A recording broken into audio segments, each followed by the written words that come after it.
In other news now, Air Peace has confirmed that its flight from Lagos to Port Harcourt this morning experienced a minor runway excursion after landing safely at the Port Harcourt International Airport.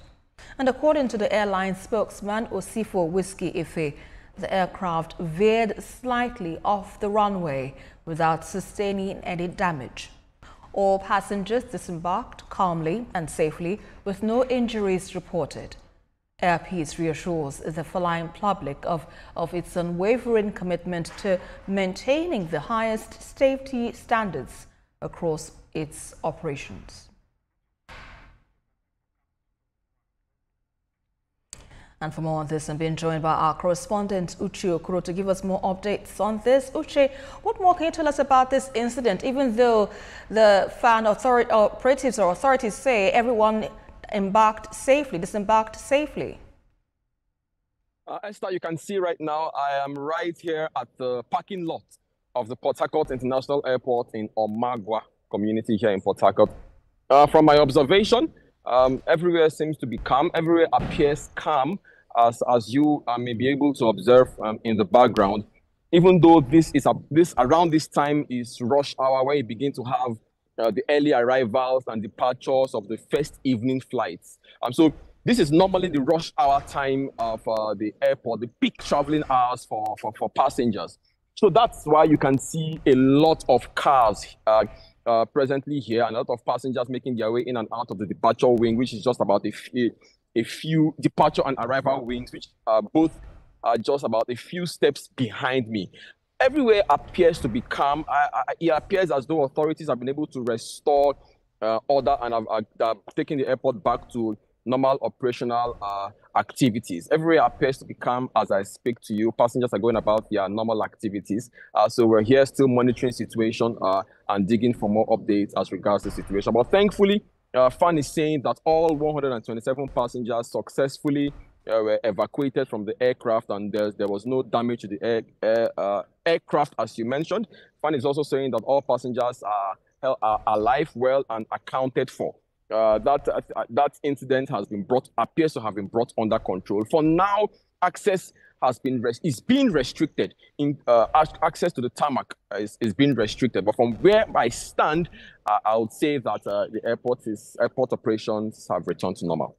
All right, but let me quickly ask you this. Were you able to perchance speak with any of the passengers that were on board the flight, or did you get reactions from passengers around the airplane with regards to what they experienced during the incident that occurred? From the reports that we got, that airline arrived Port Harcourt at about 7:45 a.m. Before 8 a.m., that aircraft had touchdown. I believe that must have been the first Air Peace flight of the day. That aircraft landed this early this morning and then had the minor incident as has been described. So right now, as I speak, we've not been able to locate or to track down any of those passengers. Those are things that we will do in the coming hours. But as I speak to you, none of those passengers are anywhere around the airport. But other passengers who we've tried to interact with, there was some apprehension, but people have to travel.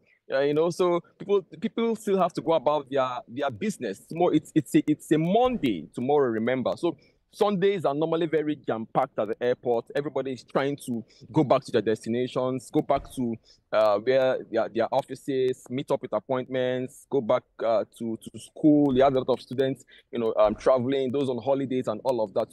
So passengers, a few of them we interacted with, who many of them didn't even hear about the situation. I was the one giving them that information. But for the few who had heard about it, there was some apprehension. But they said that wouldn't stop them from doing what they need to do, right? So thankfully, it wasn't a major incident and no life was lost. But passengers who I've spoken to are still happy to travel. Right, point taken there. But finally, before we let you go, any news of delayed flights since this incident occurred? What can you tell us? I got information of, we got that information. So when I arrived, I initially went to try to gain access to through the departure wing, which I'm sure you'll be able to see the departure wing if I'll step away. That's the departure wing just directly behind me. over there, just directly behind me. I tried to gain access through the departure wing, but all I say, unfortunately, I was identified as a journalist, and they say it's a restricted area, and so we journalists have to stay back and follow a lot of bureaucratic bottlenecks to to secure the right access and authorization to move to go in further. But from at that point, at the security checkpoint where I was at the time while interacting with the aviation security officers, the departure wing wasn't nothing out of the ordinary. I would say nothing out of the ordinary. Everywhere was calm. People queuing up for check-in, and people moving into the waiting lounges. So as far as delayed flights are concerned, I would say that those who must have been or may have been badly affected are those who had morning flights and perhaps very early afternoon flights. But right now, nothing out of the ordinary is happening at the Port Harcourt airport. I want to believe, bearing any different information that emerges from my observation, I think the situation has been brought under control. And that's a fine place to leave it. Thanks a lot, our correspondent live for us from Port Harcourt, Uche Okuru. We appreciate the updates there.